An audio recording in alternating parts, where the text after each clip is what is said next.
Today we are reviewing Mr. Morale and the Big Steppers by Kendrick Lamar. This is an album that has faced a little bit of controversy lately with a few of the songs, well, one of the songs. But yeah, we're gonna be reviewing the good, the bad, the ugly, all of everything, okay?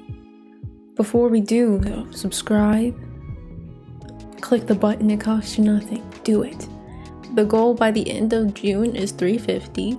I think we're almost halfway there. Come on, rally the peoples. Also follow me on Instagram. Check out my website for products. Hello people, I just want to remind you real quick, girl, go to my website and buy them products, okay? We got mugs, we got fanny packs, we got socks. Oh my god, the socks are so good. Laptop sleeves, such a variety of products with 3 different designs that you can choose to have on any product you like. We also have prints.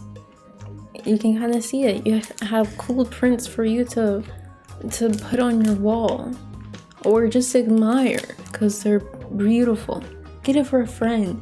Get it for yourself, for your grandma, for your dog. Now back to your regularly scheduled content. United in Grief. Strong opener to the album. Very unconventional and deconstructed, which is new for me when it comes to Kendrick. The way it sounds like it's falling apart but also cohesive reminds me of Purity by A$AP.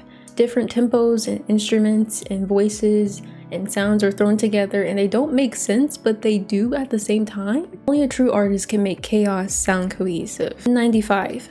United in Grief and N95 kind of lead into each other with N95's intro, but then it devolves into this sound that I'm really not a fan of. It brought me back to all the parts of like early 2010s Panda era rap that I didn't want to be reminded of.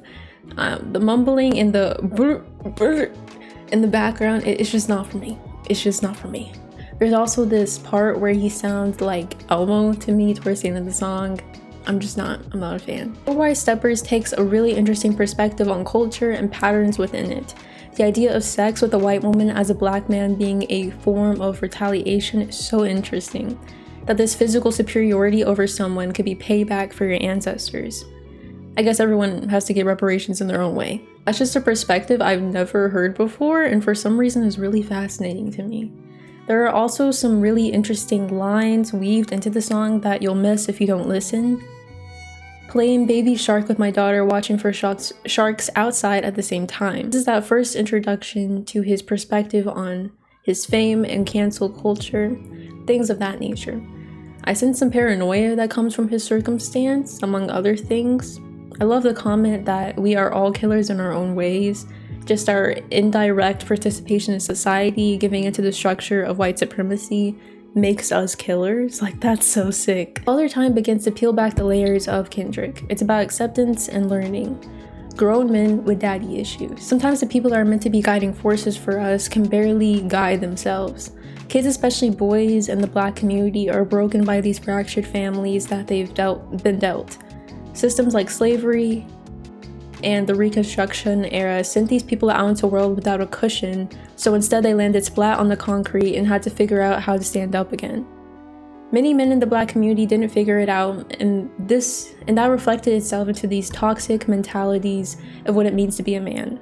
A lot of black boys growing up think that means being a gangster and end up living lives of regret, making decisions they can never reverse. Or they grow up feeling inadequate because they can't live up to those expectations. Either way, these men grow up lost. And this song exemplifies that perfectly.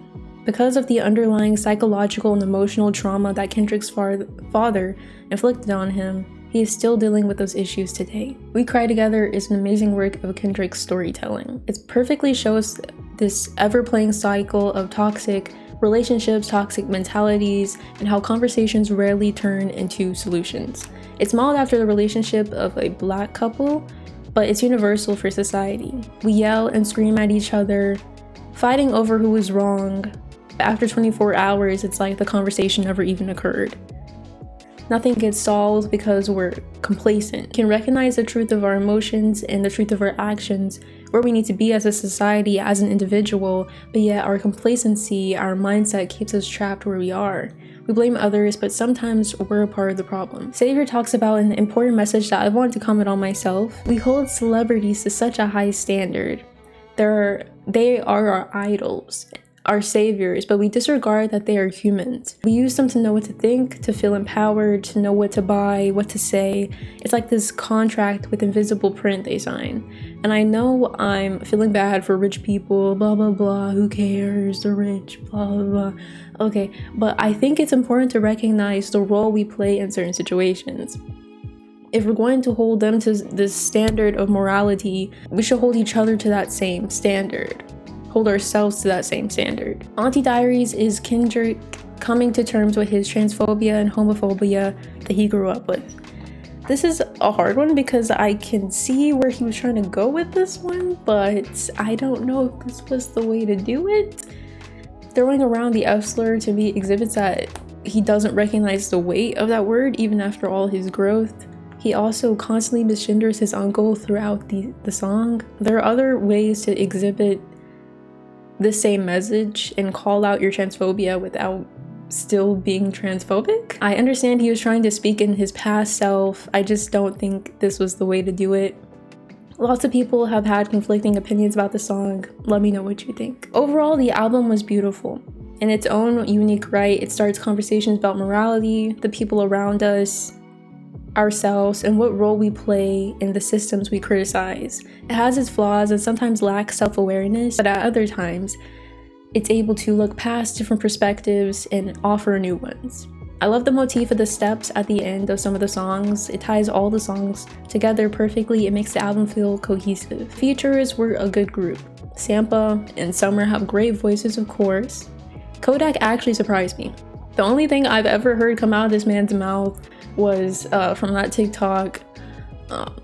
My name is Kodak Black, but when you see me, I'm white. I might have your white wife. So I didn't think anything of substance could actually come out of that man's mouth. Actually had some really good verses. Highlights of the album or Heart Part 5, Die Hard. I really like Worldwide Steppers. I think that's my favorite. Father Time and Purple Hearts. This one is definitely past Kendrick, and this too is his present, where he has been and where he will go. I honestly think it's beautiful to have this message of self-reflection several years into his career, because it shows that there is room for growth, that there is always room for growth. As humans, we never reach a point of omnipotence, so we should constantly be growing. So ask yourself, do you have room to grow? Okay, bye.